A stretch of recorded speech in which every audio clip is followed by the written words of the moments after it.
ഉണ്ടാകുമെന്ന് എപ്പോഴും ഉറച്ചു വിശ്വസിക്കാം. സ്ത്രീകളുടെ സഹായം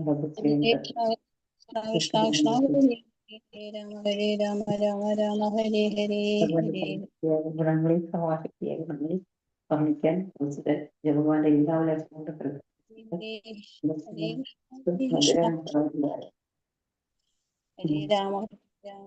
ഹരേ കൃഷ്ണ.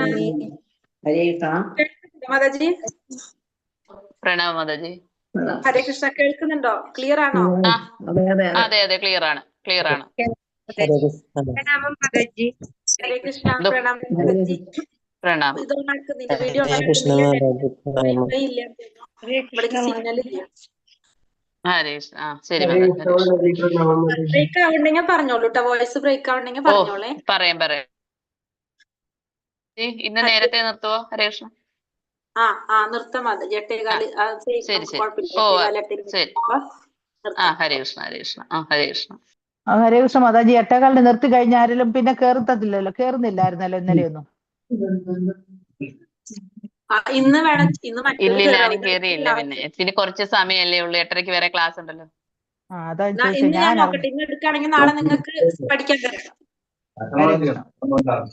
നാളത്തെ ദിവസം പഠിക്കാൻ തരാം. ഹരേ കൃഷ്ണ. ഹരേ കൃഷ്ണ. നമ്മള് 18-ാമത്തെ അധ്യായല്ലേ നമ്മള്?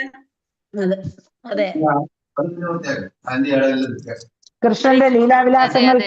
ഭഗവതേ വാസുദേവായ. ഓം നമോ ഭഗവതേ ഓം അജ്ഞാനതിമിരാന്ധസ്യ ജ്ഞാനാഞ്ജനശലാകയ ചക്ഷുരുന്മിലിതം യേന തസ്മൈ ശ്രീഗുരവേ നമഃ. നമോ വിഷ്ണുപാദായ കൃഷ്ണപ്രേഷ്ഠായ ഭൂതലേ ശ്രീമതേ ഭക്തിവേദാന്ത സ്വാമിനിധി നാമിനെ. നമസ്തേ സാരസ്വതേ ദേവേ ഗൗരവാണി പ്രചാരിണേ നിർവിശേഷ ശൂന്യവാദി പാശ്ചാത്യദേശധാരിണേ. ജയ ശ്രീ കൃഷ്ണ ചൈതന്യ പ്രഭു നിത്യാനന്ദ ശ്രീ അദ്വൈത ഗദാധര ശ്രീവാസാദി ഗൗര ഭക്തവൃന്ദ. ഹരേ കൃഷ്ണ കൃഷ്ണ കൃഷ്ണ ഹരേ ഹരേ. ഹരേ രാമ രാമ രാമ ഹരേ ഹരേ. ഹരേ കൃഷ്ണ. ശ്രീ രാധാ ഗോവിന്ദ ടെമ്പിൾ ഇസ്കോൺ മാംഗ്ലൂരിന്റെ ഭക്തിരസാമൃത സിന്ധു ക്ലാസ്സിലേക്ക് എല്ലാവർക്കും സ്വാഗതം. ഹരേ കൃഷ്ണ. എല്ലാവർക്കും പ്രണാമം. ഹരേ കൃഷ്ണ. നമ്മള് 18-ാമത്തെ അധ്യായത്തിലെ ഹർഷോന്മത്ത പ്രേമിയുടെ സ്വഭാവത്തെ കുറിച്ചാണ് നമ്മൾ പറഞ്ഞത് അല്ലെ. അതില് 9 തരത്തിൽ നമ്മൾ പറഞ്ഞു. സവിശേഷ ഗുണങ്ങൾ 9 എണ്ണം നമ്മൾ പറഞ്ഞു. പ്രേമം വളർന്നിട്ടുള്ള വ്യക്തിയുടെ ലക്ഷണങ്ങൾ രൂപഗോസ്വാമി പറഞ്ഞിട്ടുണ്ടായിരുന്നു. എന്തൊക്കെയാണ് നമ്മൾ കണ്ടത്? അതിൽ കുറച്ച് എപ്പോഴും അച്ചടക്കമുള്ളവനായിരിക്കണം, സ്ഥിരോത്സാഹി ആയിരിക്കണം. പിന്നെന്താണ്? ഭഗവാന്റെ ഭക്തിയുടെ സേവനം ചെയ്യാനായിട്ട് ഉത്സാഹമുള്ളവനായിരിക്കണം. പിന്നെന്താ പറഞ്ഞത്? എപ്പോഴും ഭഗവാന്റെ കാരുണ്യം ഉണ്ടെന്ന് വിശ്വസിക്കുന്നവനായും ഭൗതിക ആദരം പോലും ഒരിക്കലും ആഗ്രഹിക്കുന്നില്ല എന്ന് കണ്ടു. പിന്നെന്താണ്? ഭഗവത് സേവനത്തില് ഏർപ്പെടാനായിട്ട് സദാ ഉത്സുകനാണെന്ന് പറഞ്ഞു. എപ്പോഴും ഭഗവാന്റെ ഗുണങ്ങളെ വർണ്ണിക്കുന്നവനാണെന്ന് പറഞ്ഞു അല്ലെ. അതൊക്കെ നമ്മൾ പറഞ്ഞു. പിന്നെ സ്ഥിരോത്സാഹവും അനാസക്തി, അഹങ്കാരമില്ലായ്മ, അതിലെ കുറച്ച് പോയിന്റ്സ് എടുത്ത് പറയാണ്. അതാണ് നമ്മള് 18-ാമത്തെ അധ്യായത്തില് കണ്ടുകൊണ്ടിരിക്കുന്നുണ്ടായിരുന്നത്.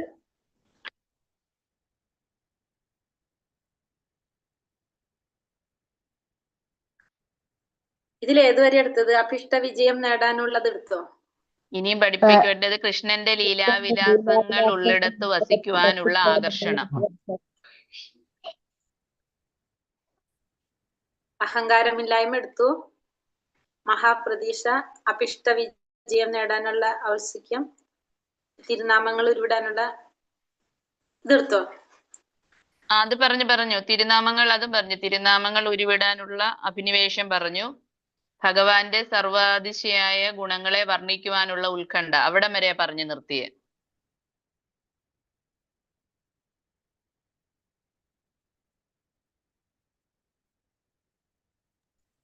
ഇനി കൃഷ്ണന്റെ ലീലാവിലാസങ്ങൾ ഉള്ളിടത്ത് വസിക്കുവാനുള്ള ആകർഷണം, അതാ ഹെഡിങ്. അതെ, അവിടെ പറയണ്ടേ. പുസ്തകത്തിൽ പേജ് നമ്പർ 182. ഇത് പറഞ്ഞു നമ്മള്. കണ്ടില്ല. വൃന്ദാവനത്തില് വസിക്കുന്നതിനെ കുറിച്ച് പറഞ്ഞു. ഇത് പറഞ്ഞതല്ലേ? അപ്പൊ അടുത്തത് തൊട്ട് എടുക്കല്ലേ. അഷ്ടകാലിക ലീല. അതാണ്. അതായത് അഷ്ടകാലിക ലീല. കൃഷ്ണന്റെ ലീലാവിലാസങ്ങളെ കുറിച്ച് കൃത്രിമമായി ചിന്തിക്കുന്ന ചില ഭക്തമന്യന്മാരുണ്ട്. അഷ്ടകാലിക ലീല എന്ന പേരിലാണ് ഇത് അറിയപ്പെടുന്നത്.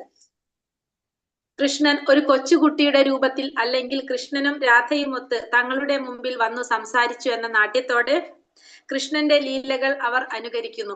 നിർവ്യക്തികവാദികൾ ചിലപ്പോൾ ഇത്തരം സ്വഭാവ വിശേഷങ്ങൾ പ്രകടിപ്പിക്കാറുണ്ട്. ഭക്തി സേവനത്തിന്റെ ശാസ്ത്രം അറിഞ്ഞുകൂടാത്ത നിർദോഷികളെ ഇതിലൂടെ അവർ പ്രലോഭിപ്പിക്കുകയും ചെയ്യുന്നു. എന്നാൽ അനുഭവ സമ്പന്നനായ ഹരേ കൃഷ്ണ മാതാജി ഭഗവാൻ കൃഷ്ണന്റെ ഉത്തമ ഭക്തൻ മധുരയിലോ വൃന്ദാവനത്തിലോ ആ ഭാഗം പറഞ്ഞില്ല. അത് പറഞ്ഞില്ല മാതാജി. ഹരേ കൃഷ്ണ. അതാ ഞാൻ ചോദിച്ചത്. അത് പറഞ്ഞു. അത് പറഞ്ഞില്ല. തെറ്റിപ്പോയതാ മാതാജി. നേരത്തെ വൃന്ദാവനം കേട്ടതുകൊണ്ട് ഇങ്ങനെ കൃഷ്ണന്റെ മാതാജി ഇത് ലീലാവിലാസം. പറഞ്ഞപ്പോഴാ ശ്രദ്ധിച്ച്. അപ്പൊ ഇതായിരിക്കും കൃഷ്ണന്റെ ലീലാവിലാസങ്ങൾ ഉള്ളിടത്ത് വസിക്കാനുള്ള ആഗ്രഹം. അതെ അതെ അതെ അതെ ആ ഭാഗം തുടക്കം മുതലേ പറഞ്ഞില്ല. ഹരേ കൃഷ്ണ. അപ്പൊ ഇവിടെ തൊട്ടാണ് കണ്ടത്.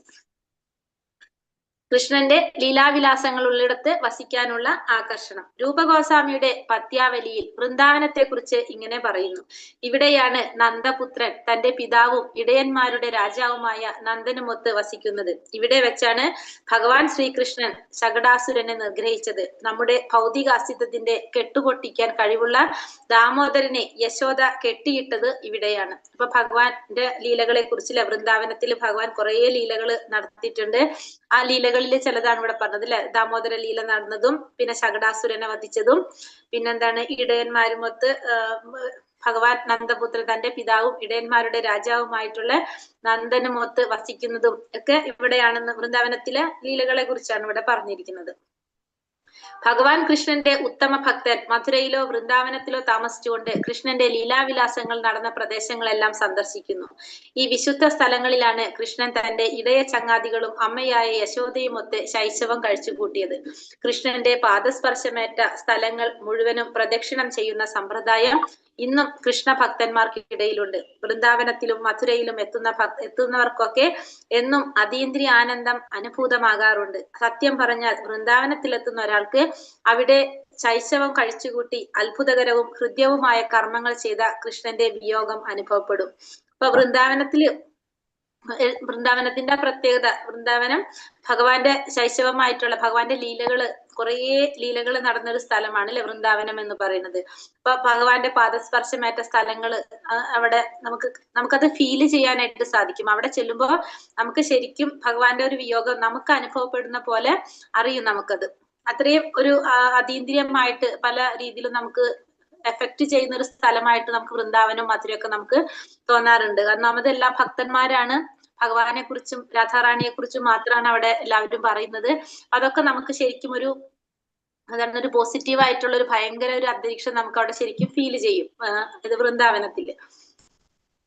ഇത്തരത്തിൽ കൃഷ്ണന്റെ പ്രവർത്തനങ്ങളെ കുറിച്ച് സ്മരിക്കാനുള്ള ആകർഷണത്തിനാണ് കൃഷ്ണോന്മുഖമായ ആസക്തി എന്ന് പറയുന്നത്. അപ്പൊ ഇത്തരത്തില് ഭഗവാന്റെ പ്രവർത്തനങ്ങളെ കുറിച്ച് സ്മരിക്കാനുള്ള ഒരു ആകർഷണം ഉണ്ടാവും ഭഗവാനോട്.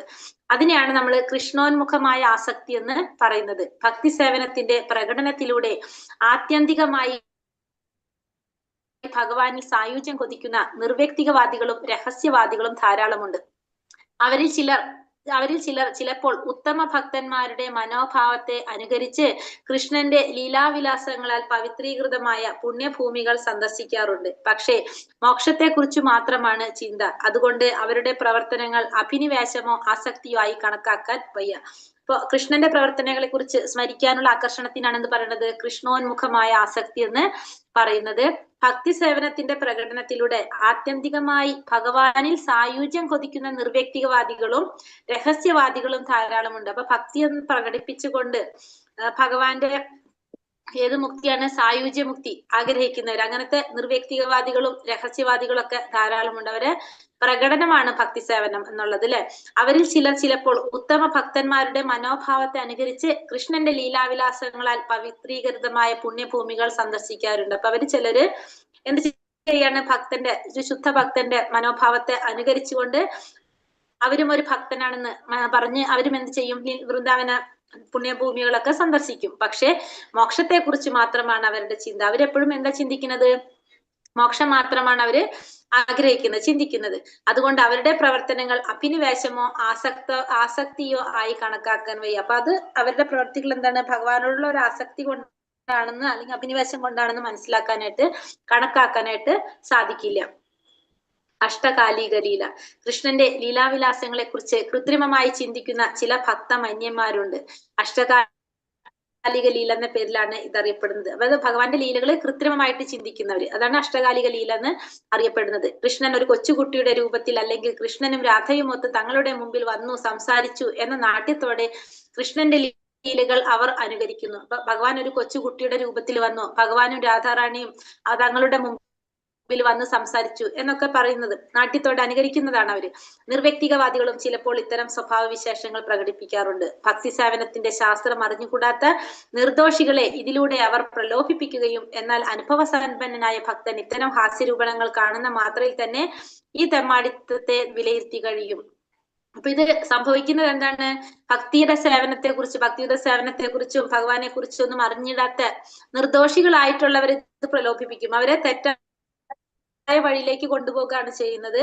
പക്ഷെ അനുഭവസമ്പന്നനായിട്ടുള്ള ഒരു ഭക്തൻ അറിയാം ഇതൊക്കെ എന്താണ്, വെറുതെ ആണെന്നുള്ളത് അറിയുന്നത് കൊണ്ട് അവർ അത്തരത്തിലുള്ള തെമ്മാടിത്തത്തെ അവർ വിലയിരുത്തി കഴിയും, അവരിൽ നിന്ന് ദൂരേക്ക് പോവുകയാണ് ചെയ്യുന്നത്.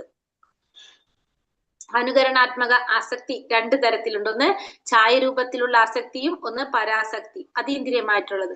ഇപ്പോ ഭൗതിക സുഖഭോഗങ്ങളിലോ മുക്തിയിലോ തൽപരനായ ഒരുവന് തിരുനാമ ജപത്തിൽ മുഴുകിയിരിക്കുന്ന ഏതെങ്കിലും ഭക്തനുമായി സമ്പർക്കപ്പെടാൻ ചിലപ്പോൾ ഭാഗ്യം സിദ്ധിച്ചെന്ന് വരും. ഈശ്വര കാരുണ്യത്താൽ ചിലപ്പോൾ നാമജപത്തിൽ പങ്കുചേർന്നെന്ന് വരാം. ആ അവസരത്തിൽ അവരുമായുള്ള സമ്പർക്കം കൊണ്ട് തന്നെ അവരുടെ ഹൃദയത്തിൽ നിന്ന് ശീതളമായ രശ്മികൾ അവരിൽ പ്രതിഫലിക്കും. ആ ഭക്തന്മാരുടെ സ്വാധീന ശക്തിയുടെ ഫലമായി കേവലം ജിജ്ഞാസ മൂലം അയാളും ആസക്തിയുടെ ചില മട്ടൊക്കെ കാണിച്ചെന്ന് വരാം. ഇതേതാ ടോപ്പിക്? അഷ്ടകാലിക ലീല അല്ലെ.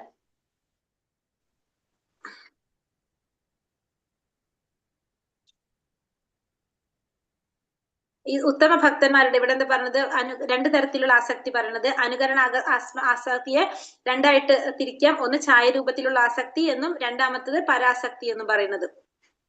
ഭക്തി സേവനത്തിന്റെ നിയാമക തത്വങ്ങൾ പാലിക്കാതെ, അതായത് അതെന്താണെന്ന് പറയാണ്, ഭക്തിയുടെ സേവനത്തിന്റെ നിയാമക തത്വങ്ങളൊന്നും പാലിക്കാതെ അല്ലെങ്കിൽ ആധ്യാത്മിക ഗുരുവിന്റെ ഉപദേശം കൂടാതെ അനുകരണാത്മകമായിട്ട് പ്രകടിപ്പിച്ചു കഴിഞ്ഞാൽ അതിനെ ഛായരൂപകം എന്ന് പറയാം. അപ്പൊ ഛായരൂപത്തിലുള്ള ആസക്തി എന്ന് പറയുന്നത് നിയാമക തത്വങ്ങൾ പാലിക്കുന്നില്ല, പിന്നെ ഒരു ഗുരുവിന്റെ ഉപദേശം ചെയ്യുന്നില്ല, ഉപദേശം അനുസരിക്കാതെ അല്ലെങ്കിൽ ഉപദേശം ഇല്ലാതെ ചെയ്യുന്നതാണ് എന്ത്, ഛായരൂപത്തിലുള്ള എന്ന് പറയുന്നത്. ഛായരൂപത്തിലുള്ള ആസക്തി എന്ന് പറയുന്നത് അതിനെയാണ്. രണ്ടാമത്തേത് തന്നെ പരാസക്തി. പരാസക്തി എന്ന് പറയുന്നത് ഇവിടെ പറയുന്നത് എന്താണ്, അതായത് ഛായരൂപകമായ ആസക്തിയുടെ ഫലമായി ഭൗതിക വേദനകളെല്ലാം തിരോഭവിച്ചതായി ഒരാൾക്ക് തോന്നുന്നെങ്കിൽ അതിന് പരാരൂപത്തിലുള്ള ആസക്തി എന്ന് പറയാം. അപ്പോ ഈ ഛായരൂപകമായിട്ടുള്ള ആസക്തിയുടെ ഫലമായിട്ട് ഒരു വ്യക്തിക്ക് തോന്നാണ് തന്റെ ഭൗതികമായിട്ടുള്ള വേദനകളെല്ലാം ഇല്ലാതായി എന്ന് തോന്നുന്നെങ്കിൽ അതിനെ പരാരൂപത്തിലുള്ള ആസക്തി എന്ന് പറയാനായിട്ട് സാധിക്കും. ഈ ഉത്തമ ഭക്തന്മാരുടെ സമ്പർക്കം മൂലം ഭൗതിക സുഖഭോഗങ്ങളിലോ മുക്തിയിലോ താല്പരനായ ഒരുവനെ തിരുനാമ ജപത്തിൽ മുഴുകിയിരിക്കുന്ന ഏതെങ്കിലും ഭക്തന്മായി സമ്പർക്കപ്പെടാൻ ചിലപ്പോൾ ഭാഗ്യം സിദ്ധിച്ചെന്ന് വരാം. ഈശ്വര കാരുണ്യത്താൽ ചിലപ്പോൾ നാമജപത്തിൽ പങ്കുചേർന്നെന്നും വരാം. ആ അവസരത്തിൽ അവരുമായുള്ള സമ്പർക്കം കൊണ്ട് തന്നെ അവരുടെ ഹൃദയത്തിൽ ചാന്ദ്രശീതളമായ രശ്മികൾ അവരിൽ പ്രതിഫലിക്കും. ആ ഭക്തന്മാരുടെ സ്വാധീന ശക്തിയുടെ ഫലമായി കേവലം ജിജ്ഞാസ മൂലം അയാളും ആസക്തിയുടെ ചില മട്ടൊക്കെ കാണിച്ചെന്ന് വരാം. എന്നാൽ ഇത് കേവലം ഒരു ചഞ്ചലമായിട്ടുള്ള ഒരു കാര്യമാണ്. എങ്കിലും ഇത്തരം ഛായരൂപകമായ ആസക്തിയുടെ ഫലമായി ഭൗതിക വേദനകളെല്ലാം തിരോഭവിച്ചതായി അയാൾക്ക് തോന്നുന്നെങ്കിൽ അതിനെയാണ് പരാരൂപത്തിലുള്ള ആസക്തി എന്ന് പറയുന്നത്. അപ്പൊ പരാരൂപത്തിലുള്ള ആസക്തി ആകുന്നത് എങ്ങനെയാണ്, ഈ നിയാമക തത്വങ്ങളൊന്നും പാലിക്കാതെ ഒരു ഗുരുവിന്റെ ഉപദേശം ഇല്ലാതെ അനുകരണാത്മകമായിട്ട് ഇത് ചെയ്യുകയാണെങ്കിൽ ഇതിനെ ഛായരൂപകമായിട്ടുള്ള ആസക്തി എന്ന് പറയാം. അത് ചെയ്യുന്നതിന്റെ ഫലമായിട്ട് ഭൗതിക വേദനകളൊക്കെ തിരോഭവിച്ചതായിട്ട് തോന്നുന്നെങ്കിൽ അതിനെയാണ് പരാരൂപത്തിലുള്ള ആസക്തി എന്ന് പറയുന്നത്. ഉത്തമ ഭക്തന്മാരുമായുള്ള സമ്പർക്കത്തിന്റെ ഫലമായി ആസക്തി ഉണ്ടാക്കിയെടുക്കാം. അതുപോലെ തന്നെ ഉത്തമ ഭക്തന്മാരുടെ അപരാധം പ്രവർത്തിച്ചാൽ അത് കെട്ടുപോവുകയും ചെയ്യും. അപ്പൊ രണ്ടും ഉണ്ടാകും. ഉത്തമ ഭക്തന്മാരുമായിട്ടുള്ള സമ്പർക്കം കൊണ്ട് നമുക്ക് എന്തുണ്ടാവാം? ആസക്തി ഉണ്ടാകും.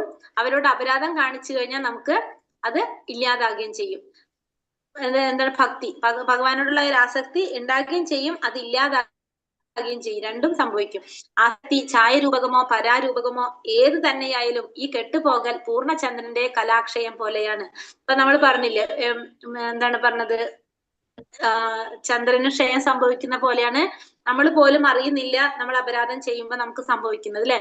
അതെങ്ങനെയാണെന്ന് പറയുന്നത്? ചന്ദ്രന് കലാക്ഷയം സംഭവിക്കുന്നത് പോലെ പതുക്കെ പതുക്കെ കുറേശ്ശെ ക്ഷയിച്ച് അവസാനം പൂർണ്ണമായും നശിക്കുന്നു. അതിനാൽ ഉത്തമ ഭക്തരുമായി ഇടപെടുമ്പോൾ അവരോട് അപരാധം പ്രവർത്തിക്കാതിരിക്കാൻ പ്രത്യേകം ശ്രദ്ധിക്കണം. അപ്പൊ നമ്മൾ ഉത്തമ ഭക്തന്മാരുമായിട്ട് ഇടപഴകുമ്പോൾ നമ്മൾ എന്ത് ശ്രദ്ധിക്കണം? നമ്മൾ അപരാധം പ്രവർത്തിക്കാനായിട്ട് പ്രത്യേകം ശ്രദ്ധിക്കണം. അപ്പൊ നമ്മൾ എന്ത് ചെയ്യും? ഉത്തമ ഭക്തന്മാരിൽ നിന്ന് കുറച്ചങ്ങോട്ട് നീങ്ങി നിൽക്കും. കാരണം നമുക്ക് പേടിയാണ്, അല്ലെ? നമുക്ക് അറിയില്ല എന്താണെന്നുള്ളത്. ഇത് കേവലം ചഞ്ചലമാണ്. എങ്കിലും ഇത്തരം ഛായാരൂപകമായ ആസക്തിയുടെ ഫലമായി ഭൗതിക വേദനകളെല്ലാം തിരോഭവിച്ചതായി അയാൾക്ക് തോന്നുന്നെങ്കിൽ അതിന് പരാരൂപത്തിലുള്ള ആസക്തി എന്ന് പറയും. അങ്ങനെ നമ്മളിത് ചെയ്യുമ്പോൾ നമുക്ക് തോന്നാണ് നമ്മുടെ ഭൗതികമായിട്ടുള്ള വേദനകള്, അതിനെയാണ് പരാരൂപത്തിലുള്ള ആസക്തി എന്ന് പറയുന്നത്. ഇപ്പൊ നമ്മൾ ഈ പറഞ്ഞത് തന്നെയാണ് പറഞ്ഞത്. പേജ് 165, അല്ലെ സോറി മദർ, 185. രണ്ടാമത്തെ പാരഗ്രാഫ്. മുക്തിയുടെയോ ബ്രഹ്മജ്യോതിയിൽ വിലയം പ്രാപിക്കലിന്റെയോ തത്വങ്ങളിൽ അഭിനിവേശം ഉണ്ടാകുന്നവരുടെ ഹർഷോന്മാദം കുറഞ്ഞ് പരയുടെയോ ഛായാത്മകത്തിന്റെയോ രൂപത്തിലുള്ള ആസക്തിയായിട്ട് മാറും. അതല്ലെങ്കിൽ ഏതാണ് ആ വേർഡ്?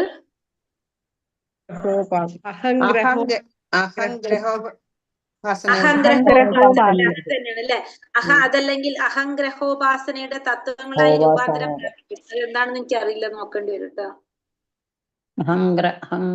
ഓക്കെ, ഇവിടെ അടുത്ത് പറയുന്നുണ്ട്. ഓക്കെ, അതല്ലെങ്കിൽ അഹംഗ്രഹോപാസനയുടെ തത്വങ്ങളായി രൂപാന്തരം പ്രാപിക്കും.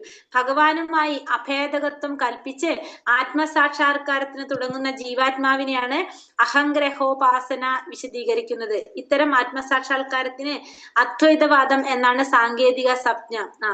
തങ്ങൾ ഭഗവാനിൽ നിന്ന് ഭിന്നരല്ലെന്ന് അദ്വൈതവാദികൾ കരുതുന്നു. ഇതിന്റെ ഫലമായി തന്നെത്താൻ പൂജിച്ചാൽ അത് സർവേശ്വര പൂജയായി അവർ കരുതുന്നു.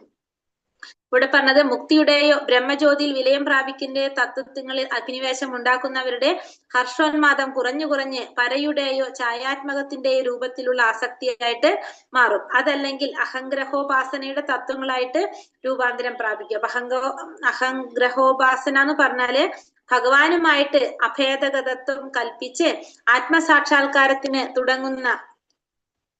തുടങ്ങുന്ന ജീവാത്മാവിനെയാണ് എന്ത് പറയുന്നത്? അഹംഗ്രഹോപാസന വിശദീകരിക്കുന്നത് അതിനെ കുറിച്ചാണ്. ഇത്തരം ആത്മസാക്ഷാത്കാരത്തിന് അദ്വൈതവാദം എന്നാണ് സാങ്കേതിക സംജ്ഞ. അപ്പൊ അദ്വൈതവാദം എന്നും നമുക്ക് പറയാം. അതായത് ഭഗവാനും താനും ഒന്നാണെന്ന് പറയുന്നവര്. അപ്പൊ ഭഗവാനെ പൂജിക്കുന്നതിന് പകരം തന്നെ പൂജിച്ചത് ആരുടെ പൂജയായിട്ട് മാറി? ഭഗവാന്റെ പൂജയായിട്ട് മാറി. തന്നെ പൂജിച്ചു കഴിഞ്ഞാൽ അത് സർവേശ്വര പൂജയായിട്ട് അവര് കരുതുന്നു. ചിലപ്പോൾ ചില പ്രാരംഭ ഭക്തർ അത്യാവേശത്തോടെ പാട്ടുപാടുന്നതും അവരുടെ പാട്ട് പാടുന്നതും നൃത്തം ചെയ്യുന്നതും കാണാം. എന്നാൽ അവരുടെ എന്ന ഭാവമാണുള്ളത്. അദ്വൈതവാദം എന്ന സങ്കല്പം ശുദ്ധ ഉള്ളിന്റെ ഉള്ളിൽ താൻ ഭഗവാനുമായി ഐക്യം പ്രാപിച്ചിരിക്കുന്നു. മായ അതീന്ദ്രിയ ഭക്തി സേവനത്തിൽ നിന്നും തികച്ചും വിഭിന്നമാണ്. എന്നാൽ നിയാമക തത്വങ്ങൾ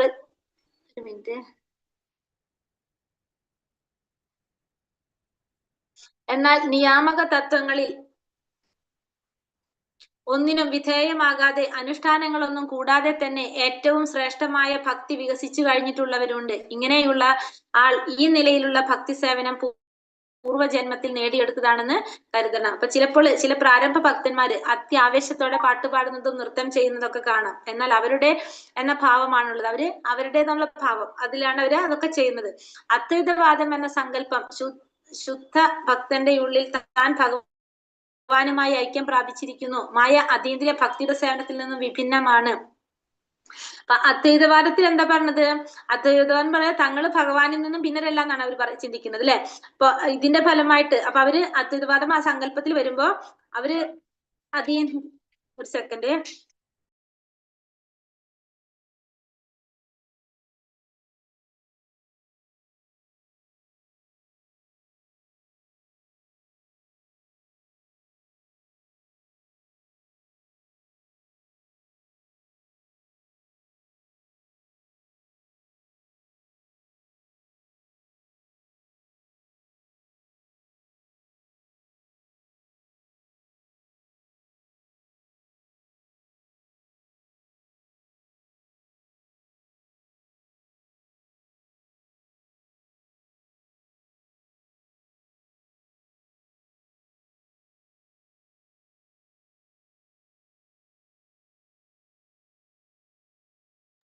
ഹരേ കൃഷ്ണ.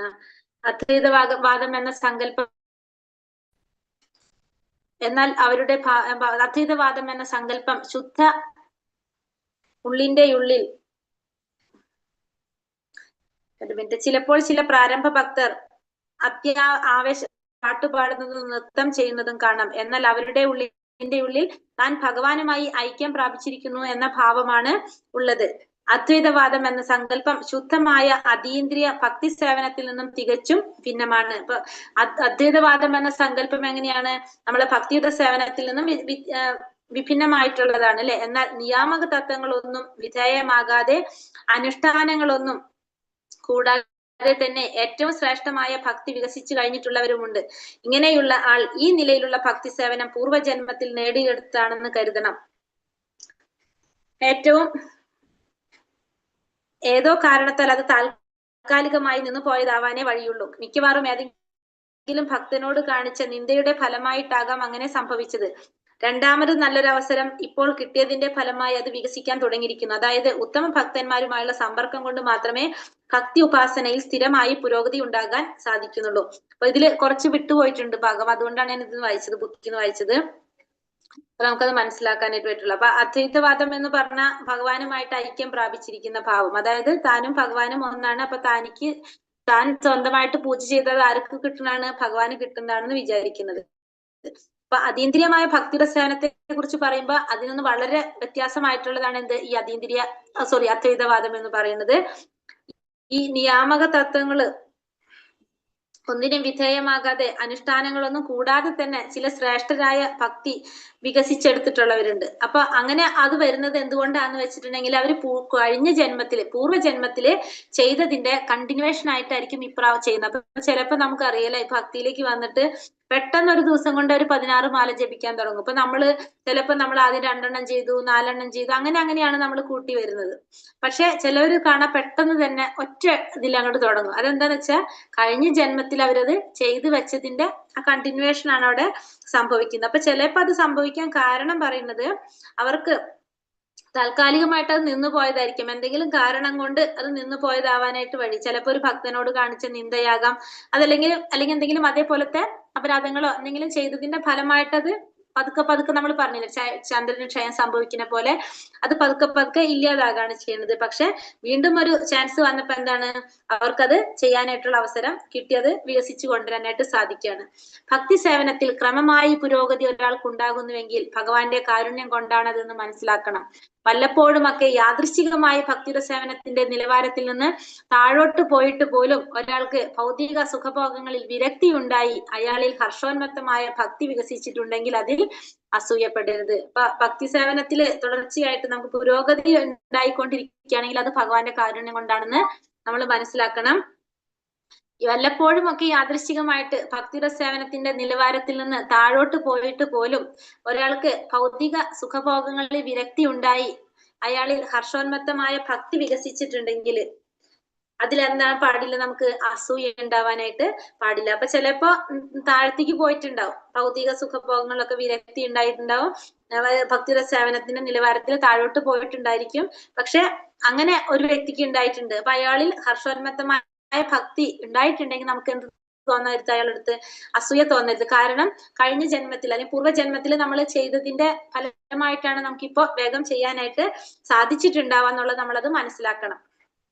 ഭഗവാനിൽ അചഞ്ചലമായ വിശ്വാസവും ഭക്തിയുമുള്ള ആൾ ശുദ്ധമായ ഭക്തി ഉപാസനയുടെ മാർഗത്തിൽ നിന്ന് യാദൃശ്ചികമായി ഒട്ടൊന്ന് വ്യതിചലിച്ചു പോയാൽ തന്നെ അയാളെ ഉത്തമ ഭക്തന്മാരുടെ കൂട്ടത്തിൽ കണക്കാക്കണമെന്ന് ഭഗവത്ഗീതയിൽ പറയുന്നുണ്ട്.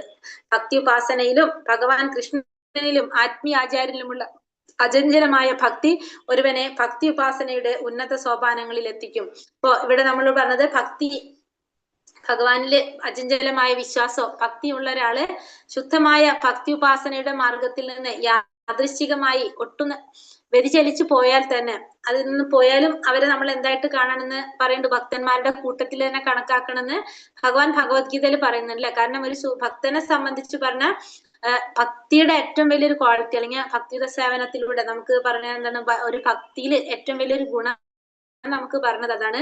നമുക്ക് എന്തിന്റെ ആവശ്യമില്ല ഭക്തി നമ്മള് ആദ്യത്തെ അധ്യായത്തിൽ നമ്മളത് പറഞ്ഞിട്ടുണ്ടായിരുന്നു അല്ലെ.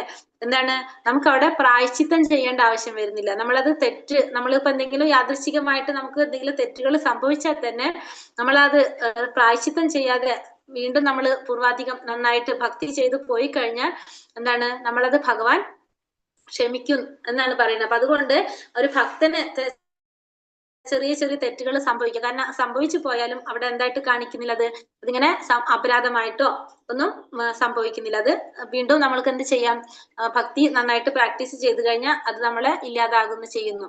അചഞ്ചലമായ ഭക്തി ഒരുവനെ ഭക്തി ഉപാസനയുടെ ഉന്നത സോപാനങ്ങളിൽ എത്തിക്കും. അപ്പൊ ഭഗവത്ഗീതയിൽ ഭഗവാൻ പറയുന്നുണ്ട്, അപ്പൊ ഭക്തി ഉപാസനയിലും ഭഗവാൻ കൃഷ്ണനിലും ഭഗവാൻ പിന്നെ ആത്മീയാചാര്യൻ ഗുരുവിലും വിശ്വാസം ഭക്തി ഉണ്ടെങ്കിൽ ഭക്തി ഒരുവനെ എവിടേക്ക് എത്തിക്കും, ആ ഭക്തി ഉപാസനയുടെ ഉന്നത സോപാനങ്ങളിൽ എത്തിക്കും. അപ്പൊ നമുക്ക് വേണ്ടത് എന്താണ് വേണ്ടത്, ഭഗവാനിൽ വിശ്വാസം ഉണ്ടായിരിക്കണം, ആത്മീയ ആചാര്യനിൽ വിശ്വാസം ഉണ്ടായിരിക്കണം, ഭക്തി ഉപാസന. 3 കാര്യങ്ങൾ നമ്മൾ ചെയ്തു കഴിഞ്ഞാൽ നമുക്ക് എവിടെ എത്താൻ സാധിക്കും, നമുക്ക് ആ ഭക്തിയുടെ ഉന്നത തലത്തിൽ എത്താനായിട്ട് സാധിക്കും.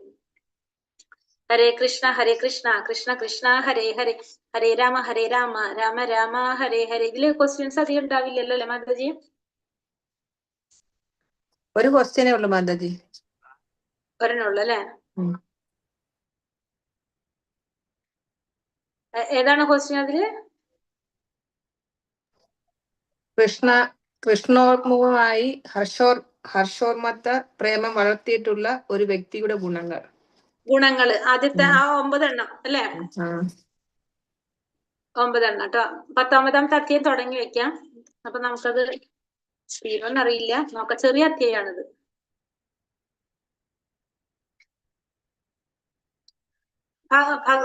ഭഗവോന്മുഖമായ ശുദ്ധപ്രേമത്തിലെ ഭക്തി സേവനം.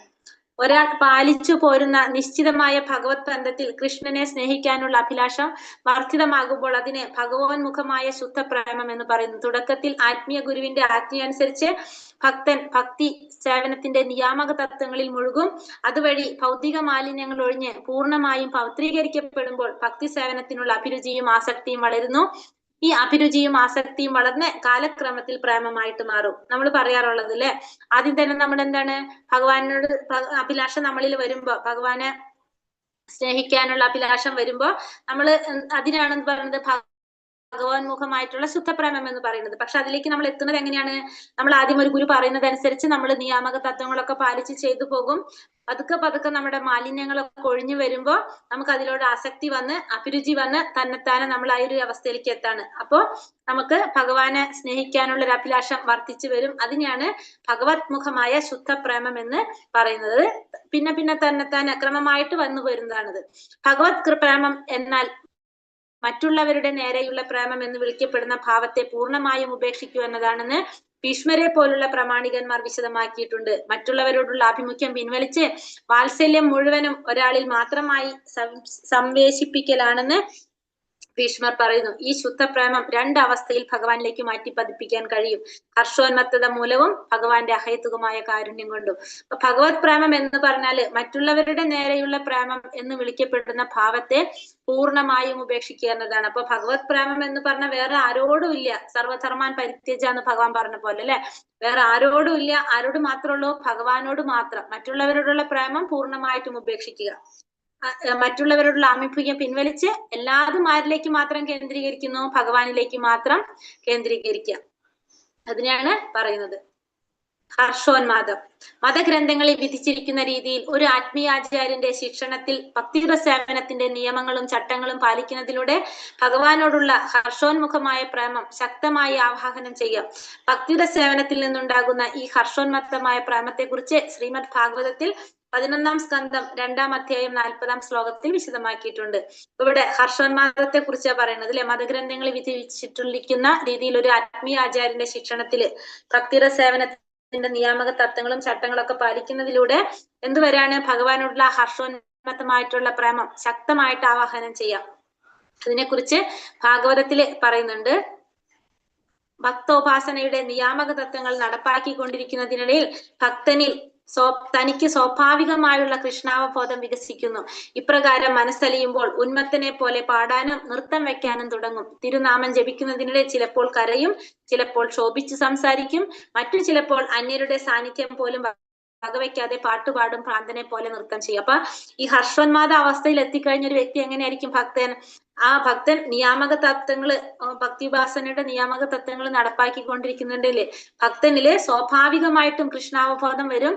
അങ്ങനെ മാത്രല്ല, ഉന്മാദത്തോടെ, അതായത് ഭഗവാനോടുള്ള ഒരു ആ പ്രേമഭാവം അതോടുകൂടി എന്താണ് ശ്രമിക്കുന്നത്, സ്വന്തമായിട്ട് നൃത്തം ചെയ്യും, നാമം ജപിക്കുമ്പോൾ കരയാൻ തുടങ്ങും, ചിലപ്പോൾ ക്ഷോഭിച്ച് സംസാരിക്കും, മറ്റുള്ളവരുടെ സാന്നിധ്യം പോലും വകവയ്ക്കാതെ പാട്ടുപാടെ നൃത്തം ചെയ്യൊക്കെ ചെയ്യും. അതായത് ആ ഭഗവാനോടുള്ള ആ ഒരു ഭാവം ഭയങ്കര എന്താ പറയാ, അതിന്റെ മൂർധന്യാവസ്ഥയിൽ എത്താന്ന് പറയില്ലേ, ആ ഒരു അവസ്ഥയിൽ എത്തുമ്പോ അങ്ങനെയാണ് ഒരു ഭക്തൻ ചെയ്യുന്നത്. ആത്മചോദിതമായ വാത്സല്യത്തിൽ നിന്നുണ്ടാകുന്ന ഹർഷോന്മത്തമായ പ്രേമത്തെക്കുറിച്ച് പത്മപുരാണത്തിൽ പറയുന്നുണ്ട്. കൃഷ്ണനെ ഭർത്താവായി കിട്ടാൻ വേണ്ടി ചന്ദ്രകാന്തി എന്ന പ്രസാദവതിയായ ഒരു കൊച്ചു സുന്ദരി കടുത്ത ബ്രഹ്മചര്യം ദീക്ഷിച്ചു. ഭഗവാന്റെ സർവാതിശയായ രൂപം സദാ ധ്യാനിച്ചു, ഭഗവത് കീർത്തനങ്ങൾ പാടി നിരന്തരം തിരുനാമം ജപിച്ചു. മറ്റൊരാളെയും ഭർത്താവായി സ്വീകരിക്കാൻ അവൾ തയ്യാറല്ലായിരുന്നു. കൃഷ്ണൻ മാത്രമായിരിക്കും തന്റെ ഭർത്താവ് എന്ന് അവൾ ഉറച്ചു. അപ്പൊ ഇവിടെ ചന്ദ്രകാന്തി എന്ന് പറഞ്ഞൊരു കൊച്ചു സുന്ദരിയെ കുറിച്ചാണ് പറയുന്നത് അല്ലെ. കൊച്ചു സുന്ദരി പക്ഷെ എന്താണ്, ഭഗവാനെ ഭർത്താവായി കിട്ടാനായിട്ട് കടുത്ത ബ്രഹ്മചര്യം ദീക്ഷിച്ചു, ഭഗവാനെ സദാ ധ്യാനിച്ചു, ഭഗവാന് വേണ്ടി കീർത്തനങ്ങൾ പാടി നിരന്തരം നാമം ജപിച്ചു. വേറൊരാളെയും ഭർത്താവായിട്ട് സ്വീകരിക്കാനായിട്ട് തയ്യാറല്ലായിരുന്നു, ഭഗവാനെ മാത്രം ആഗ്രഹിച്ചു അല്ലെ. അങ്ങനെ ഭഗവാനാണ് തന്റെ ഭർത്താവ് എന്ന് ഉറച്ചു. അതാണ് പത്മപുരാണത്തിൽ പറയുന്ന ഒരു ഉദാഹരണം. അതായത് സ്വന്തമായിട്ട് ആത്മചോദിതമായ വാത്സല്യത്തിൽ നിന്നുണ്ടാകുന്ന ഹർഷോന്മത്തമായ പ്രേമത്തെ കുറിച്ചാണ് പറയുന്നത്. ആരും പറഞ്ഞു കൊടുത്തിട്ടല്ല, സ്വന്തമായിട്ട് വരുന്നത്. ഈ ഭഗവാന്റെ അത്യസാധാരണമായ കാരുണ്യം. ഭക്തൻ ഹർഷോന്മത്തമായ പ്രേമത്തിൽ സദാ ഭഗവാനുമായി സമ്പർക്കം പുലർത്തുന്നുവെങ്കിൽ ആ സ്ഥിതിക്ക് ഹേതു ഭഗവാന്റെ അത്യസാധാരണവും അഹേതുകവുമായ കാരുണ്യമാണെന്ന് മനസ്സിലാക്കണം. ഇത്തരം അതിസാധാരണമായ കാരുണ്യത്തിനൊരു ഉദാഹരണം ശ്രീമദ് ഭാഗവതത്തിൽ 11-ാം സ്കന്ധം 12-ാം അധ്യായം 7-ാം ശ്ലോകത്തിൽ ശ്രീകൃഷ്ണൻ ഉദ്ധവരോട് പറയുന്ന ഭാഗത്ത് കാണാം. എന്നെ പ്രാപിക്കാൻ വേണ്ടി വൃന്ദാവനത്തിലെ ഗോപികമാർ വേദം പഠിച്ചിട്ടില്ല, തീർത്ഥാടനം നടത്തിയിട്ടില്ല, ഭക്തിപൂർവ്വം അനുഷ്ഠാനങ്ങൾ നടത്തിയിട്ടില്ല, തപോനുഷ്ഠാനങ്ങളും ഉണ്ടായിട്ടില്ല. ഞാനുമായുള്ള സമ്പർക്കം കൊണ്ട് മാത്രമാണ് ഭക്തിരസേവനത്തിന്റെ സമുന്നത സമ്പൂർണത കൈവരിക്കാൻ അവർക്ക് കഴിഞ്ഞത്.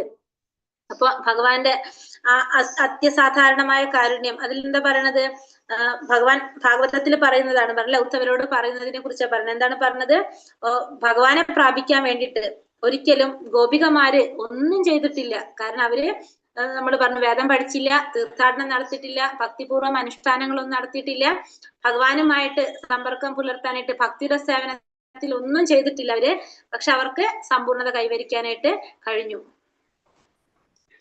പത്മപുരാണത്തിലെ ചന്ദ്രകാന്തിയുടെയും ശ്രീമദ് ഭാഗവതത്തിലെ ഗോപികമാരുടെയും ഉദാഹരണത്തിൽ നിന്ന് ഒരു കാര്യം മനസ്സിലാക്കുക. എന്താണ്, തന്റെ സ്ഥിതി എന്തു തന്നെയായിരുന്നാലും കൃഷ്ണനെ കുറിച്ച് സദാ ചിന്തിക്കുകയും ഹർഷോന്മത്തമായ പ്രേമത്തോടെ അദ്ദേഹത്തിന്റെ മഹാത്മ്യങ്ങളെ സദാ പ്രകീർത്തിക്കുകയും ചെയ്യുന്ന ഭക്തൻ കൃഷ്ണന്റെ അത്യസാധാരണമായ കാരുണ്യം കൊണ്ട് കലർപ്പില്ലാത്ത ഭക്തി സേവനത്തിന്റെ സമുന്നത സമ്പൂർണത നേടും എന്ന് ശ്രീമദ് ഭാഗവതം സ്ഥിരീകരിച്ചിരിക്കുന്നു. അപ്പൊ ഈ രണ്ട് ഉദാഹരണത്തിൽ നിന്ന് എന്താ മനസ്സിലാക്കി തരുന്നത്, ഭഗവാന്റെ മഹാത്മ്യങ്ങള്, ഭഗവാനെ കുറിച്ച് സദാ ചിന്തിച്ചു കൊണ്ടിരിക്കുക, ഹർഷോന്മത്തമായ പ്രേമത്തോടെ ഭഗവാന്റെ മഹാത്മ്യങ്ങളെ സദാ കീർത്തിച്ചു കൊണ്ടിരിക്കുക, പിന്നെ ഭഗവാന്റെ കാരുണ്യം കൊണ്ട് കലർപ്പില്ലാത്ത അപ്പൊ ഭക്തി സേവനത്തിന്റെ സമ്പൂർണതയിലേക്ക് എത്താനായിട്ട് സാധിക്കും. അപ്പൊ ഈ ഗോപികമാരുടെയും ചന്ദ്രകാന്തിയുടെ ഉദാഹരണത്തിൽ നിന്ന് മനസ്സിലാക്കുന്നത് അതാണ്, സദാസമയവും ഭഗവാനെ കീർത്തിക്കുക, ഭഗവാന്റെ കാരുണ്യം അപ്പൊ കിട്ടുമെന്നുള്ളത് മനസ്സിലാക്കാം. ഭഗവാന്റെ അതിസാധാരണമായ കാരുണ്യത്തിൽ സംജാതമാകുന്നതായി പറയപ്പെടുന്ന പരാപേക്ഷ കൂടാതെയുള്ള കൃഷ്ണാഭിമുഖ്യത്തെ രണ്ടായി തിരിക്കാം. ഒന്ന്, ഭഗവാന്റെ മഹത്വത്തിന് നേരെയുള്ള അത്യാദരവാണ് ഒന്നാമത്തത്. മറ്റേത് ബാഹ്യ പരിഗണനയൊന്നും കൂടാതെ അനൈച്ഛികമായിട്ടുണ്ടാകുന്ന കൃഷ്ണാഭിമുഖ്യം. ആദ്യത്തേതിന്റെ അടിസ്ഥാനത്തിലാണ് കൃഷ്ണാഭിമുഖമായ വാത്സല്യവും സ്ഥിരപ്രേമവും ഒരാളിൽ ഉണ്ടാകുന്നതെങ്കിൽ തീർച്ചയായും അയാൾക്ക് 4 തരം മോക്ഷങ്ങള്, അതായത് ഭഗവാന്റെ രൂപപ്രാപ്തി, ഐശ്വര്യം, ലോകം, പിന്നെന്താണ് സമ്പർക്കം എന്നിവ കൈവരുമെന്ന് നാരദ പഞ്ചരാത്രം പറയുന്നു. അപ്പൊ ഭഗവാന്റെ അതിസാധാരണമായ കാരുണ്യത്തെ സംജാതമാകുന്നുവെന്ന് പറയപ്പെടുന്ന പരാപേക്ഷ കൂടാതെയുള്ള കൃഷ്ണാഭിമുഖ്യത്തെ രണ്ടായിട്ട് തരംതിരിക്കുക. ഒന്ന്, ഭഗവാന്റെ മഹത്വത്തിന് നേരെയുള്ള അത്യാദരവ്. രണ്ടാമത്തത് ബാഹ്യ പരിഗണന ഒന്നും കൂടാതെ അനൈച്ഛികമായിട്ടുണ്ടാകുന്ന കൃഷ്ണാഭിമുഖ്യം. ആദ്യത്തേതിന്റെ അടിസ്ഥാനത്തിലാണ് കൃഷ്ണാഭിമുഖമായിട്ടുള്ളത് ഏത് വരുന്നത്, നമ്മൾ പറഞ്ഞ വാത്സല്യം വരുന്നതും സ്ഥിരപ്രേമം ഒരാളിൽ ഉണ്ടാകുന്നതെങ്കിൽ തീർച്ചയായും അയാൾക്ക് എന്തുണ്ടാകും, 4 തരത്തിലുള്ള മോക്ഷങ്ങൾ ഉണ്ടാകും. ഏതൊക്കെയാണ്? ഒന്ന്, ഏതൊക്കെ പറഞ്ഞ ഭഗവാന്റെ രൂപം, സാരൂപ്യം, പിന്നെന്താണ് സാരൂപ്യം, സാലോക്യം, സാമീപ്യം, സാഷ്ട്യം. ഈ 4 കാര്യങ്ങളും പറയുന്നുണ്ട് അല്ലെ. അപ്പൊ ഭഗവാന്റെ രൂപപ്രാപ്തി, ഐശ്വര്യപ്രാപ്തി, ലോകപ്രാപ്തി, സമ്പർക്കപ്രാപ്തി കൈവരിക്കുമെന്ന് എന്തിൽ പറയുന്നുണ്ട്? നാരദ പഞ്ചരാത്രത്തില് പറയുന്നുണ്ട്. മായാവാദികളുടെ മോക്ഷത്തിൽ നിന്നും തികച്ചും ഭിന്നമായിട്ടുള്ളതാണ് ഇത്തരത്തിലുള്ള വൈഷ്ണവരുടെ മോക്ഷം എന്ന് പ്രത്യേകം അവിടെ എടുത്തു പറയുന്നുണ്ട്. ശുദ്ധവും കലർപ്പില്ലാത്തതുമായ ഭക്തി സേവനം എന്നാൽ വ്യക്തിഗതമായ ലാഭം ലക്ഷ്യമാക്കിയല്ലാതെ ഭക്തി സേവനം എന്നാണ് അർത്ഥം. നാരദീയ പഞ്ചരാത്രം വ്യക്തമാക്കിയിരിക്കുന്നത് കൃഷ്ണനുമായി നിരന്തരം പ്രേമത്തിൽ കഴിയുകയും കൃഷ്ണനിൽ തന്നെ മനസ്സ് ഏകാഗ്രമാക്കുകയും ചെയ്യുന്ന ഭക്തിഭാവം മാത്രമാണ് ഭഗവാൻ കൃഷ്ണനെ ആകർഷിക്കാനുള്ള ഒരേ ഒരു മാർഗം. മറ്റൊരു വിധത്തിൽ പറഞ്ഞാൽ ഭഗവാന്റെ രൂപത്തെ കുറിച്ച് നിരന്തരം ചിന്തിക്കുന്ന വൈഷ്ണവനാണ് ഉത്തമ വൈഷ്ണവൻ. അപ്പൊ എപ്പോഴും ഭഗവാനെ കുറിച്ച് ചിന്തിക്കുന്നവനാണ് ഏറ്റവും ഉത്തമനായിട്ടുള്ള ശ്രേഷ്ഠനായിട്ടുള്ള വൈഷ്ണവൻ എന്ന് പറയുന്നത്. കൃഷ്ണനുമായിട്ട് നിരന്തരം പ്രേമത്തിൽ കഴിയാനും കൃഷ്ണനിൽ തന്നെ മനസ്സ് ഏകാഗ്രമാക്കുകയും ചെയ്യുന്ന ആ ഭക്തിഭാവം, അതാണ് ഭഗവാനെ ആകർഷിക്കുന്നത്. ഭഗവാനെ ചിന്തിച്ചുകൊണ്ടിരിക്കുക, സ്മരിച്ചുകൊണ്ടിരിക്കുക, കീർത്തിച്ചുകൊണ്ടിരിക്കുക, അതാണ് ഭഗവാൻ എപ്പോഴും ആകർഷിക്കുന്നത്. ഉത്തമ ഭക്തരുമായിട്ടുള്ള സമ്പർക്കം. ഭഗവത് ഭക്തിയെ വളർത്താനുള്ള മാർഗങ്ങൾ വിവരിച്ചതിനു ശേഷം വിശ്വാസമാണ് ഭക്തിയിലേക്ക് മുന്നേറാനുള്ള അടിസ്ഥാനമെന്ന് രൂപഗോസ്വാമി പറയുന്നു. വിശ്വാസം ഉറപ്പിച്ചാൽ ഉത്തമ ഭക്തന്മാരുമായി ബന്ധം സ്ഥാപിച്ച് ഭക്തിയിൽ വേഗത്തിൽ പുരോഗമിക്കാം. വിശ്വാസത്തോടെ ഉത്തമ ഭക്തന്മാരുമായി ബന്ധപ്പെടുന്നവർക്ക് ഭഗവാനെ കുറിച്ച് കേൾക്കാനും നാമജപം നടത്താനും അവസരമുണ്ടാകും. ഇതിലൂടെ ഗ്രാജുവലി ഭക്തിയിലേക്ക് ഉയരുന്ന വിവിധ ഘട്ടങ്ങൾ വിശ്വാസം, സേവനം, ആസക്തി, ഹർഷം, ശുദ്ധപ്രേമം അനുഭവപ്പെടുന്നു. അപ്പൊ ഫസ്റ്റ് നമുക്ക് എന്താ വേണ്ടത്? വിശ്വാസമാണ് ഭക്തിയിലേക്ക് വരാൻ വേണ്ടി ഏറ്റവും അടിസ്ഥാനമായിട്ടുള്ളത്. വിശ്വാസമാണെന്ന് രൂപഗോസ്വാമി പറയുന്നത്. അപ്പൊ വിശ്വാസം ഉണ്ടെങ്കിൽ മാത്രമേ ഭക്തന്മാരുമായിട്ടുള്ള ബന്ധം സ്ഥാപിച്ച് ഭക്തിയിലെ പുരോഗമിക്കാനായിട്ട് സാധിക്കുകയുള്ളൂ. അപ്പൊ വിശ്വാസത്തോടെ എന്ത് ചെയ്യണം? ഭക്തന്മാരുമായിട്ട് ബന്ധപ്പെട്ട് ഭഗവാനെ കുറിച്ച് കേൾക്കാനും ഭഗവാന്റെ നാമം ജപിക്കാനായിട്ടുള്ള അവസരം ഉണ്ടാക്കുക. അതിലൂടെ നമുക്ക് പതുക്കെ പതുക്കെ ഭക്തിയിലേക്ക് ഉയർന്നു വരാനായിട്ട് സാധിക്കും. അങ്ങനെ വിശ്വാസം, സേവനം, ഭഗവാനോട് ആസക്തി, പിന്നെ ഹർഷോന്മാദം അല്ലെ, പ്രേമം, ശുദ്ധപ്രേമം അങ്ങനെ അനുഭവപ്പെടാനായിട്ട് തോന്നുന്നു നമുക്ക്. അപ്പൊ 5 കാര്യങ്ങളാണ് പറഞ്ഞത്.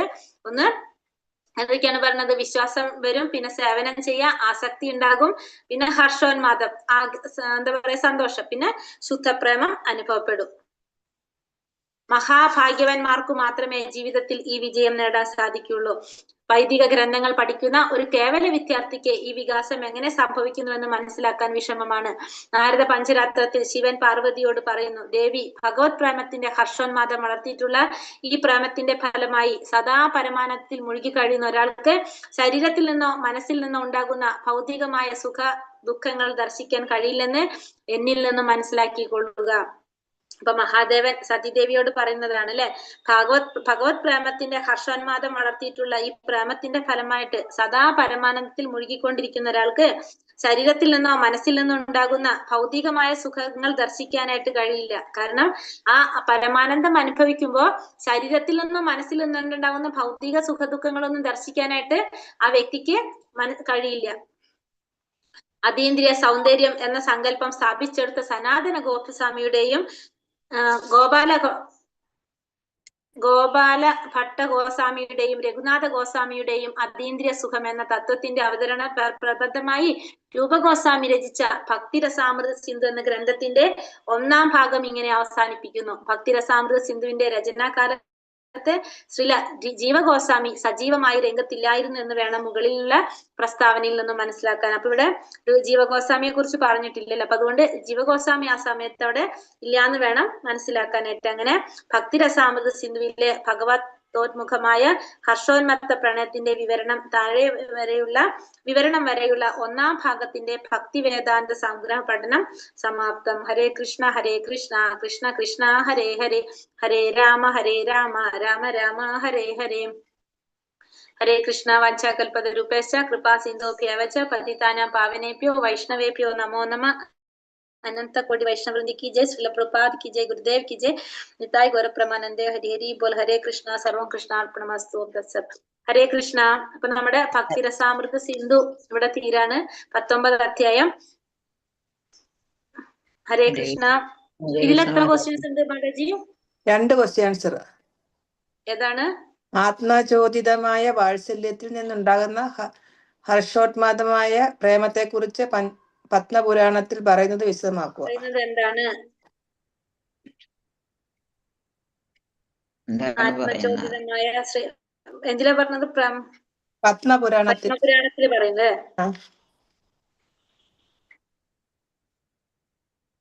ഏതാണ് പറഞ്ഞത്? ചന്ദ്രകാന്തി എന്ന ഒരു പറഞ്ഞില്ലേ, സുന്ദരിയായ യുവതിയെ കുറിച്ച്. ചന്ദ്രകാന്തി എന്ന പ്രസാദവതിയായ കൊച്ചു സുന്ദരി ബ്രഹ്മചര്യം ദീക്ഷിച്ചു.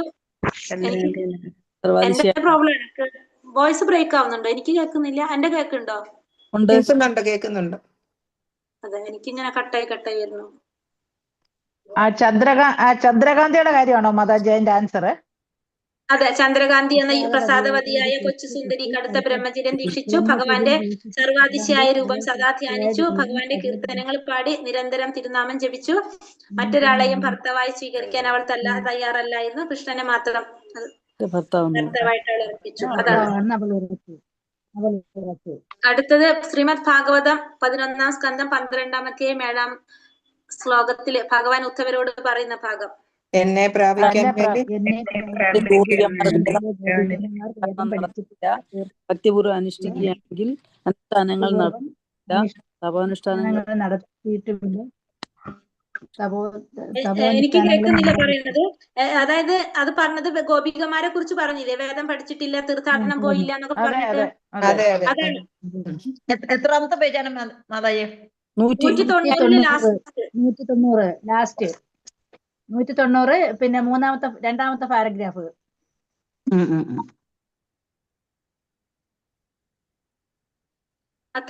അതാണ് ഇതില് 2 ക്വസ്റ്റ്യൻ ഉള്ളത്.